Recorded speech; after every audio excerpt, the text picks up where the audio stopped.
Hello everyone, এসছি new ব্লগে সকলকে অনেক ভালোবাসা দিয়ে এলাম। তো এখন ঘুরতে 2টো মতো বাজছে, তো এখান থেকে আমি ব্লগটা কন্টিনিউ করছি। আর এখন সেজে গুজে বেরিয়েই পড়েছে, দেখতে পাচ্ছ। এখন যাচ্ছি ব্রাইডের বাড়ি। ব্রাইড আজকে রিসেপশন ছিল, আজ জায়গায় আমি আর বোন দুজনে মিলে গাড়ি নিয়ে যাবো। তো চলো সাথে থাকো, ব্লগের কন্টিনিউ কর ব্লগটি। দুপুর দুপুর করে যাওয়ার একটাই কারণ তাড়াতাড়ি করে আবার বাড়ি ফিরতে হবে। তাই আকাশটাও দেখছি আজকে মেঘলা মেঘলা হয়েই আছে, তাই বেরিয়ে চলে এসেছি ব্রাইডের বাড়ি। ব্রাইডের বাড়ি ছিল ঘাটাল। যেই দাদা আমাদেরকে সাজেস্ট করেছিল সেই দাদা হচ্ছে আমাদেরই পাশেই ছিল দাদার বাড়ি। তাই সেই দাদা বলেছিল তার শ্বশুরবাড়ির সূত্র ধরে আসে সাজানো।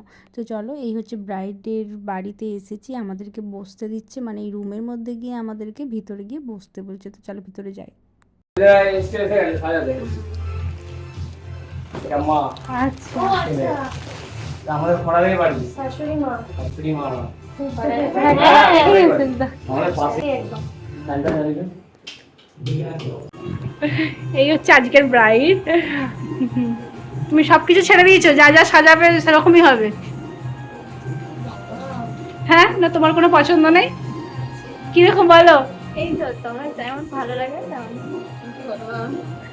আর এই যে, আর চলো করা যায় ছবি তুলবে বিফোর লুকের জন্য। বিফোর লুকটা যদি ঠিকঠাক করে দেওয়া যায়, তার সাথে আফটার লুকটা, মানুষ সেই বিফোর আফটারের মধ্যে যে ডিফারেন্স সেটা কিন্তু ঠিকঠাকভাবে বুঝতে পারবে।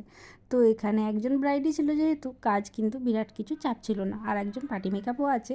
আর আমি এই বৃষ্টি শুরু হয়েছে, এই মনোরম পরিবেশটি দেখতে দেখতে একটু উপভোগ করছি। কারণ এই এখন আমার চুলের প্রায় কাজ শেষ, একটু কলকা করছিল, তাই আমি ফাঁকটা গিয়ে দেখলাম ভীষণ ভালো, চারিদিকে গাছ আর গাছে ভরা। এসেছি ভিতরে, কারণ এই যে কিছু কেমন জিনিস থাকে যে আজকে হেয়ারটা না ও এত ঠেক দিয়ে বসেছে, আমি পিছনে বানটা করতেই পারছিলাম না। যাই হোক, লাস্টে করা হয়েছে কমপ্লিট লুক। তারপরে এসেছে এখানে, মানে এই ব্যালকনিটা এতটাই সুন্দর, ব্যাকগ্রাউন্ড আগেই দেখিয়েছিলাম। এখানেই ফটোশ্যুট হচ্ছে, মানে এই যে আমাদের বললাম পেজে পোস্ট করা হয়, প্রতিদিন আপডেট দেওয়া হয়, রেগুলার যে বিশেষ যে আমাদের রোজের রোজ যে কাজগুলি থাকে তার জন্য কিছু ফটোশ্যুট চলছে। আর এই হচ্ছে জুঁইকুড়ি দিয়ে একটা সুন্দর বান করা হয়েছে, আর একটা সাবেকি লুক করা হয়েছে, মানে এই যে 8 প্রহরে করে শাড়ি পরে হাতে বাঁধা। এখন আর রিসেপশন আর পার্টি লুক কিন্তু সেরকম কেউ বুঝতেই পারবে না। কেউ কেউ আছে যারা রিসেপশনে এত দামি দামি হাই প্রোডাক্টের ব্র্যান্ড দিয়ে ব্যবহার করতে চায়, সেটাতে কিন্তু এই কলকা ছাড়া কিন্তু অনেকে এরকমও পার্টি মেকআপ করে, জানো তো। খুব দামি প্রোডাক্ট দিয়েই তারা ইউজ করতে চায়, আর খুব ভালো লাগেও। আর এখন এটা হয় না যে মানে ব্রাইড তো ব্রাইডই, যে রিসেপশনে আমি চলবে না। সবাই কিন্তু এমনিতেও, আমি অনেককে পার্টি মেকআপে সাজাই যে পুরো এরকম খোপাটাকে, মানে বানটাকে সুন্দর করে জুঁইকুড়ি বা বেলকুড়ি দিয়ে ভরাট করে তারপর এইরকম একটু সাজুগুজু করে। তো এসেছি ভিতরে। ও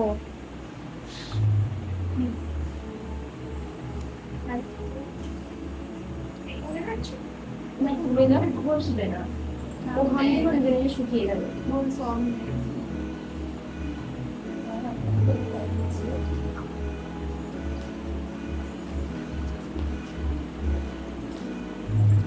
কাজ তো ছেড়ে এই যে ব্রাইডও এখনো বসে আছে, আর প্রচন্ড বৃষ্টি হচ্ছে। আর আমার বোনের সেটা এই যে নিজের মেকআপ নিজেই করে নিচ্ছে, আর তস হয়েছে না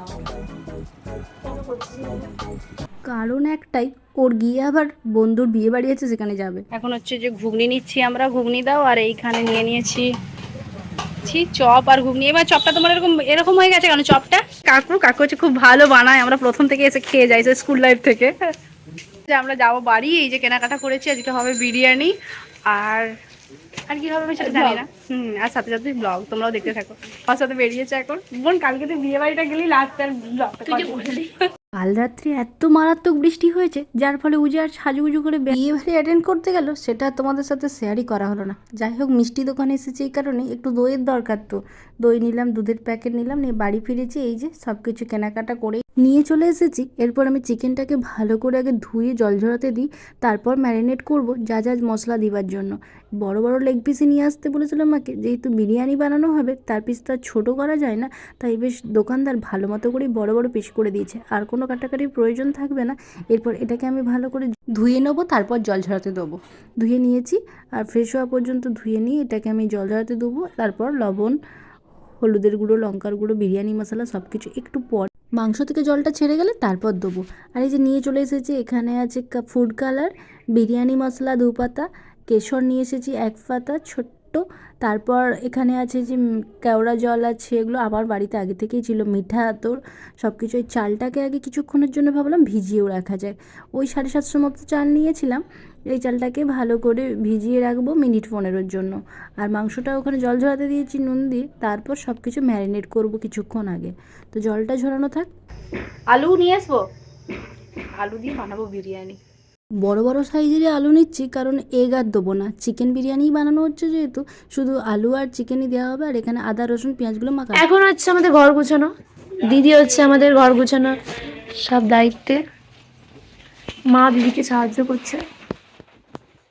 মিস্ত্রিরা দাঁড়িয়ে গেছে, অনেক কাজ, কারণ একটা জিনিস হবে তাই। ঘন্টার মতো ধোয়া হয়েই গেছে, ফুলে উঠেছে, মানে এরপরে একটু ফুটালেই ভাতটা হয়ে যাবে। আর এখানে আছে আদা রসুন, এর বড় বড় করে আলু কাটা হয়ে গেছে, এটাকে একটু হালকা ফ্রাই করে সিদ্ধ হবে।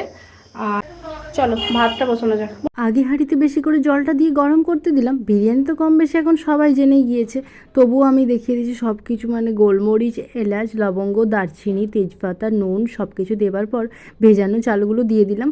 আর ওপর থেকে একটু কিন্তু সাদা তেলও দিতে হবে। তারপর ভাতটা ফুটে গেলেই সুন্দর ঝরঝরে টাইপের ভাত হয়। এরকম ভাতে কিন্তু তোমরা রাইসও বানাতে পারো, আবার এখানে বিরিয়ানিও বানানো যায়। এই যে পেঁয়াজগুলো কিছু বেরেস্তা করার জন্য রাউন্ড রাউন্ড করে কিছু কেটে নেওয়া হচ্ছে, আর কিছুটা মোটা মোটা করে এই 4 ফালি মতন কাটা হবে, সেটা পেস্ট করে বানানো হবে। আর এইখানে জলটা প্রায় সব ঝরে গিয়েছে। এরপর এখানে পেঁয়াজ বাটা, বিরিয়ানি মশলা, আদা রসুনের পেস্ট আর দই দিয়ে ম্যারিনেট করে রাখবো। হচ্ছে যে কেওড়া জল বিরিয়ানি রে, মা বলছে এত দই লাগবে না, আর বোন বলছে বিরিয়ানিতে লাগে।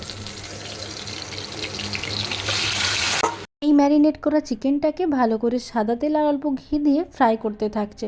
এই সব মশলার সাথে বিরিয়ানি মশলার সাথে মাখানো ওই চিকেনটাকে ভালো করে ফ্রাই করতে দেওয়া হচ্ছে। অল্প অল্প করে ভালো করে ভেজে নেওয়ার পর আবার একটু জল ঢেলে দেওয়া হবে, কারণ এই যে কষা কষা টাইপের গ্রেভিটা যেটা ব্যাপার আছে, এটা কিন্তু এই ফুটে ফুটে মাংসগুলো সিদ্ধ হওয়ার জন্যই এটা করা হচ্ছে। আর ওপর থেকে তারপর কষা কষা হয়ে গেলে দিয়ে দেওয়া হচ্ছে এখানে কেওড়া জল। তো চলো ঘর গোছানোর কারণটা তোমাদেরকে দেখিয়েই দিই। এই যে সুন্দর করে এখানে হচ্ছে সেটা হবে একটা একটা আলমারি সিস্টেম, আর এইখানে হচ্ছে পুট্টি করা দেয়াল। বিজনেসের জন্য তো এগুলো খরচা করতেই হবে, তাই পুট্টি করে দেয়ালটা শুধু দোকান আর স্টুডিওর জন্যই করা হচ্ছে। কালারটা কিন্তু কেমন হয়েছে তোমরা অবশ্যই জানো। এক কোট করে দেওয়া হয়েছে, এই দিকটা দেওয়া হয়েছে ডার্ক পার্পল, আর এই দিকটা দেওয়া হচ্ছে ল্যাভেন্ডার কালার। ভিতরে এসে এবারে ভাতগুলোকে লেয়ার দিয়ে সাজানোর পালা।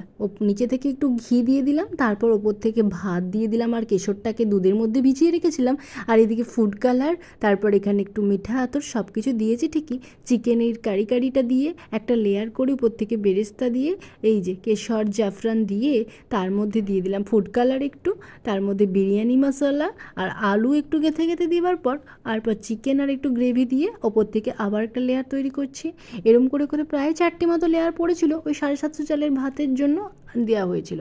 আর মাংসও নিয়ে এসেছিলাম 750 মতন। এটাতে ভালোই অনেকটাই ভাত হয়েছে। আর ভাতটা কতটা ঝরঝরে আর সুন্দর হয়েছে দেখেছো? শুধুমাত্র আমি ওই সাদা তেল আর মশলাগুলো দিয়ে ভাত ফুটিয়েছিলাম। চারিদিকটা আটা দিয়ে ফোল্ড করে দেওয়ার পর এই যে আমি এখানে বসিয়ে দিচ্ছি ওই মিডিয়াম দমে মিনিট 15-এর মতন হতে থাক, তারপরে ভাগ করব।